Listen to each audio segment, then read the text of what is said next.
எது நடந்தாலும் அதை இறைவனின் பிரசாதம் என்று அப்படியே ஏற்றுக்கொள்வதா, அல்லது அநீதிக்கு எதிராக போராடுவதா? இவ்விரண்டில் எது ஒரு சாதகன் செய்ய வேண்டியது அப்படிங்கிறது தான் இன்னைக்கான கேள்விங்க. ஓகே, உங்களுடைய பதில்கள் மோஸ்ட்லி எப்படி இருந்தது அப்படின்னா, பொறுமைதான் மிகவும் முக்கியம், so let us try to accept. ஆனா அதுக்கும் ஒரு லிமிட் இருக்குல்ல. சோ ஒரு லிமிட்டுக்கு தான் நம்ம பொறுமையா போகணும். ஒரு லிமிட்டை தாண்டும் போது நம்ம அநீதியை எதிர்த்து போராடித்தான் ஆகணும் அப்படிங்கிற மாதிரி ஆரம்பத்துல நீங்க சொல்ல ஆரம்பிச்சீங்க. பட் இடையில ஒரு நல்ல கோடிட்டு காட்டினீங்க. என்னன்னா, எனக்கு எதிராக அநீதி என்றால் அதை ஏற்றுக்கொள், ஆனால் அடுத்தவர்களுக்கு எதிரான அநீதி என்றால் நீ போராடு. அது எனக்கு ரொம்ப பிடிச்சிருந்தது.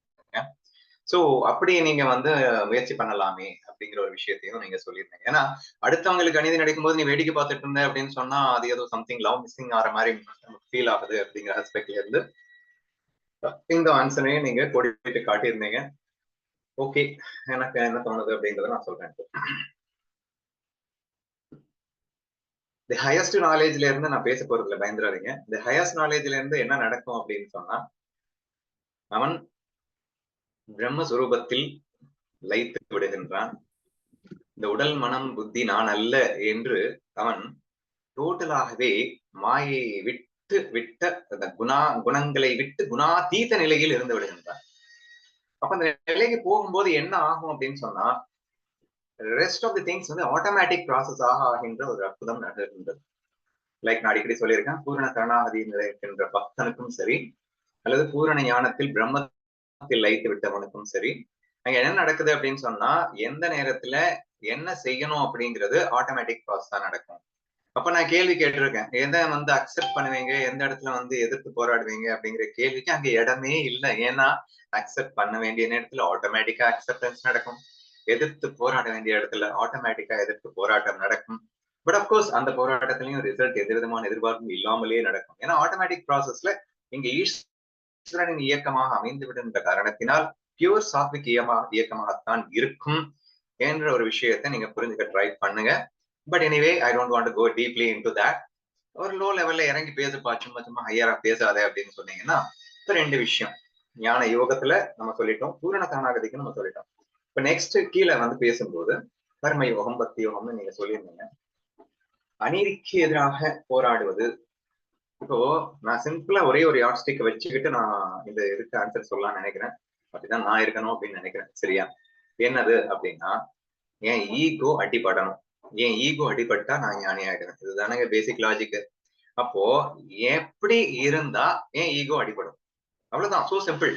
அப்போ எனக்கு அநீதி நடக்கும் போது அதை மனப்பூர்வமா ஏற்றுக்கொண்டேன் என்றால் என் ஈகோ சுக்கலாக நொறுங்க போகுது இல்லையா? அனைத்தும் அவன் பிரசாதம் என்று முழுமையாக எனக்கு அநீதி நடக்கும் போது அதை நான் முழுமையாக ஏற்றுக்கொள்ளும் போது ஆட்டோமேட்டிக்கா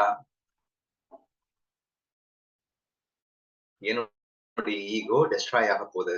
இந்த இடத்துல ஏக்நாத் மாதிரி அற்புதமாக செயல்பட வேண்டும் என்று நான் நினைக்கின்றேன். சரியா? இப்ப நெக்ஸ்ட் ஏக்நாத் மாதிரி நிறைய எல்லா பக்தர்களுமே மோஸ்ட்லி பாத்தீங்கன்னா எல்லாத்தையுமே பிரசாதமாக எடுத்துக்கொள்வார்கள். அவர்களுக்கு எக்கச்சக்கமான அநீதி நடக்கும், அந்த அநீதிக்கு எதிராக போராடவே மாட்டாங்க, எல்லாத்தையும் பிரசாதமாக ஏத்துக்கிட்டு போயிட்டே இருப்பாங்க. இந்த இடத்துல ஏத்துக்கோங்க அப்படின்னு சொல்றேன். சரி, நெக்ஸ்ட் அடுத்தவர்களுக்கு எதிராக அநீதி நடக்குது அப்படின்னு சொல்லும் போது இதுல கொஞ்சம் ஒரு டேஞ்சர் இருக்குங்க. ஏன்னா இந்த இடத்துல 100% full proof technique, complete acceptance as a prasad of God, இறைவனின் பிரசாதமாக நீங்கள் ஏற்றுக்கொள்ளும் போது அங்க 100% ஃபுல் ப்ரூஃப் மெத்தட் அப்படின்னு என்ன அர்த்தம்? ஈகோ எந்திரிக்கிறதுக்கு சான்ஸே இல்லை, ஈகோ அடிபடுறதுக்கு மட்டும்தான் சான்சஸ் இருக்கு. பட் கர்மயோகத்துல சான்சஸ் இருக்குங்க. நான் செய்கிறேன் என்ற பாவம் இல்லாமல் செஞ்ச ஆரம்பிப்ப, பட் போக போக உன்னையும் அறியாம நான் செய்கிறேன் என்ற பாவம் ஒட்டிக்கிறதுக்கான சான்சஸ் இருக்கு அப்படின்றத புரிஞ்சுக்கணும். எனிவே, அதையும் பண்ண சொல்றோம். எந்த இடத்துல என்ன உனக்கு அநீதினா பண்ண வேணாம், கர்மயோகம் வேணாம். அடுத்தவர்களுக்கு அநீதி நடக்கும் போது நீ கர்மயோகத்தை பண்ண வேண்டியது இருக்கு. ஆனா அந்த கர்மயோகத்துல ஈகோ வர்றதுக்கான சான்சஸ் இருக்கு. அப்ப அந்த சான்சஸ் முறியடிக்கணும். அப்ப ஈகோ இல்லாம நான் பண்ணணும்னா என்ன செய்யணும்? ஒருவன் இன்னொருவனுக்கு அநீதி இழைக்கின்றான் அப்படின்னு ஆயிடுச்சு இல்லையா? இந்த ரெண்டு பேரு மேல என்னால 100% ஈக்குவல் லவ் காட்ட முடிஞ்சா நான் கர்மயோகம் பண்ணணும். எங்கேயாவது ஒரு சின்ன பார்சியாலிட்டி வந்துருச்சு அப்படின்னு சொன்னா, ஒருத்தன் பக்கம் நான் ஃபேவரா என் மைண்ட் திங்க் பண்ணிச்சு அப்படின்னா டெஃபினட்டா நான் கர்மயோகத்துல மிஸ் ஆயிடுவேன், நான் ஈகோல தான் செயல்படுவேன். சோ அப்போ இந்த கர்மயோகத்துல நீங்க ஒரு எக்ஸ்ட்ரீமான என்சூரேஷன் பாயிண்ட் நீங்க கொண்டு போகணும். அனைத்தையும் ஒன்றாக நானாக காணும் போது, இப்ப நான் தவறு பண்ணா என்னால டைஜஸ்ட் பண்ண முடியாதுங்க. ஆட்டோமேட்டிக்கா எனக்கு நானே தண்டனை கொடுக்கணும்னு எனக்கு தோணும். அதே மாதிரி இன்னொருவன் கஷ்டப்படும் போது அது நான் இல்லையா? அப்போ அதை நான் வந்து பார்த்துட்டு சும்மா இருக்க முடியாது. அப்படி பார்க்கும்போது இந்த இடத்துல ஒருவன் இன்னொருவனுக்கு அநீதி இழைக்கின்றான். அவர் இருவருமே நான் தான் அல்லவா?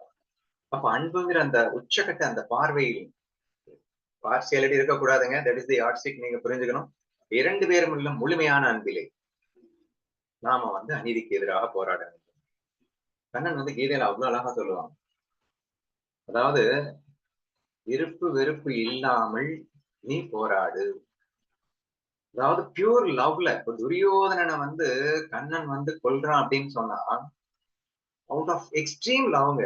அதாவது ஒவ்வொரு அரக்கனை கொல்லும் போதும் சின்ன வயசுல இருக்கும் போதே பல அரசர்களை வென்றவன் கிருஷ்ணன் என்பதால் நீங்க நல்லாவே தெரிஞ்சிருப்பீங்க.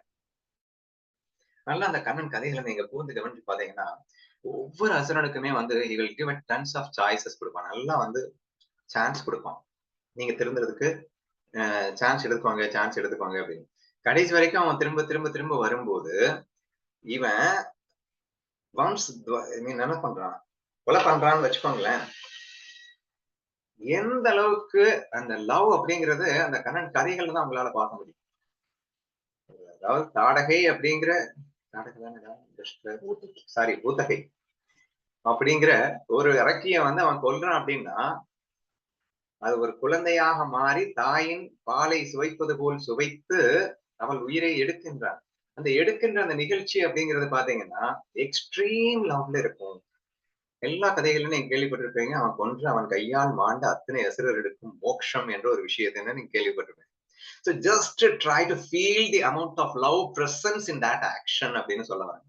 ஏன்னா நம்ம வந்து அநீதிக்கு எதிராக போராடும் போது ஈகோல செயல்படுறதுக்கான சான்சஸ் ஜாஸ்தி இருக்கும். பட் கண்ணன்ட்டு அது இல்லவே இல்லை. கண்ணன் அளவுக்கு சாமர்த்தியம் நமக்கு வேண்டும்ங்கிற எப்போ கர்மயோகம் பண்ணும்போது.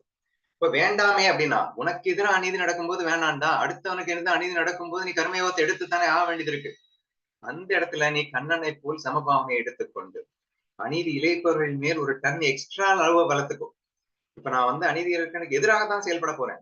எதிராக செயல்படுவது என்ற காரணத்தினால் நீ லவ் மிஸ் ஆயிடக்கூடாது. In fact you should develop something more love when you go against him. ஏன்னா அந்த ஒரு யார்ஸ்டிக்கை மட்டும் நீங்க என்ஷூர் பண்ணிக்கிட்டீங்க அப்படின்னா நமக்கு எந்த பிரச்சனையும் இருக்காது அப்படின்னு நான் நினைக்கிறேன். So finally what is my conclusion அப்படின்னு கேட்டீங்கன்னா சோ சிம்பிள். நீங்க சொன்ன அதே பதில் தான். எனக்கு எதிராக குற்றங்கள் நடக்கும் போது அதை மனப்பூர்வமாக ஏற்றுக்கொள்வது என்பது சாலச் சிறந்தது. 108 முறை ஏக்நாத் வந்து அநீதியை ஏற்றுக்கொண்டார் அப்படின்னு நம்ம பார்த்தோம். அது லிமிட்டே கிடையாதுன்னு நான் சொல்ல வரேன். ஒரு லிமிட் வரைக்கும் நம்ம பொறுத்துக்கலாம், அதெல்லாம் கிடையாதுங்க. நீங்க எக்ஸ்ட்ரீம் நாலேஜ்க்கு எல்லாம் போயிட்டீங்கன்னா எல்லாமே மாயின்னு ஆயிடுச்சு. இது என்னத்த நீங்க பொறுத்துக்கிறது? சோ லிமிட் எல்லாம் ஒண்ணும் கிடையாது. நீங்க எல்லாத்தையுமே கம்ப்ளீட் அக்செப்டன்ஸோட என்ஜாய் பண்ணிட்டு போயிட்டே இருக்கலாம் அப்படிங்கிற ஒரு ஃபீல்ல இருங்க. பட் அடுத்தவர்களுக்கு அநீதி நடக்கும் போது என்ன ஆகும் அப்படின்னா நம்ம ஏன் வந்து அடுத்தவர்களுக்கு அநீதி நடக்கும்போது வேடிக்கை பார்த்துட்டு இருக்கோம்? எனக்கு பிரச்சனை ஆயிடுமோ, எனக்கு ஏதாவது கான்சிக்வன்சஸ் வந்துருச்சுன்னா, நாளைக்கு எனக்கு என்ன பிரச்சனை வந்துருச்சுன்னா வரைக்கும் அதுதான் நமக்கு வேணும். அப்போ நம்ம ஈகோ அடிபடணும்னா எனக்கு பிரச்சனை வரணும். நான் நல்லது பண்ண போய் எனக்கு கெட்டது நடக்கணும். அப்பயும் நான் வந்து 100% லவ்ல இருக்கணும். அதுதானங்க நம்ம பிரின்சிபல். அப்போ அடுத்தவர்களுக்கு அநீதி நடக்கும் போது அப்ப கூட ரிசல்ட் 100% எதிர்பார்க்க கூடாது. நீ வந்து அநீதிக்கு எதிராக போராடிட்டேன்றதுனால உனக்கு அப்படியே சாதகமா கண்ணன் வந்து காப்பாத்திடுவான்னு நினைச்சிடாத. அதுவும் கர்மால வந்து எது இப்பப்ப நடக்கணும்னு இருக்கோ அதுதான் அப்பப்ப நடக்கும். ஆனாலும் நீ அநீதிக்கு எதிராக போராடித்தான் ஆக வேண்டும். அடுத்தவர்களுக்கு நடக்கும் போது மட்டும் அன்பை மிக அற்புதமாக இரண்டு பேரிடத்திலும் சமமாக என்ஷூர் செய்து கொண்டு என்னுடைய கான்சிக்வன்சஸ் பத்தி கவலையே படாம நாம் அடுத்தவர்களுக்கு அநீதி ஏற்படும் போது கண்டிப்பாக களத்தில் இறங்கலாம். பலனை எதிர்பார்க்காமல் ரிசல்ட் தோல்வி வந்தாலும் சந்தோஷமாக ஏற்றுக்கொண்டு அந்த செய்கின்ற அந்த திருப்தி செயல்லையே முழுமையான திருப்தியோடு களத்தில் இறங்கலாம் என்றும் நமக்கு எதிராக ஏற்படும் அநீதிகளை மட்டும் 100% சந்தோஷமாக ஏற்றுக்கொள்ளலாம் என்றும் எனது பதிலாக வைத்து நிறைவு செய்கின்றேன்.